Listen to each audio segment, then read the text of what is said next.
An emotional and heartfelt morning as the Yuma community gathered to remember City Councilmember Gary Knight. Knight died after he suffered a stroke last month, and News 11's Valeria Rodriguez attended the celebration of life and joins us with his story.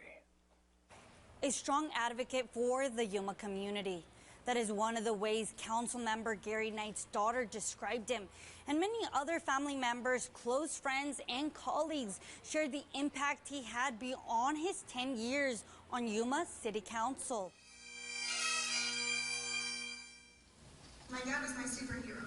My number one, the strongest, capable man that I'll ever know. Our dad taught us so much, and one of the most important things that he taught us was our work ethic. Those were just some of the touching words from Gary Knight's daughter, Melissa Carrasco. Remember what she cherishes the most about her dad. Others sharing how dedicated Knight was in serving our community. And he would sit there and listen and take care of them and take it to heart, and he would take it and get their problem help or try to get their problem solved. I certainly admire a man like that. The mayor and Knight joined the city council the same year, 2014. But he strategically wanted to make sure that others had an opportunity.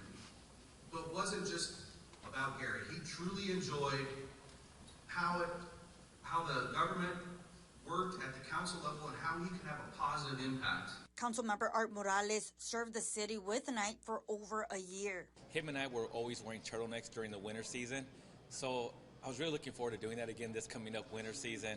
But that's going to be something that every time I put on a turtleneck for city council, I'll be thinking about Gary. His wife of 14 years also sharing some of her memories. Saying they knew each other since 6th grade, but reconnected at a reunion after many years, sharing he was a huge romantic. He said, "Would you like to have breakfast?" And I said, "Sure." And he said, "Where would you like to go?" And I could only think of brownies because I hadn't been in town for a long time. I hurried in, I sat down, and I said, "I am so sorry I'm late." And he said,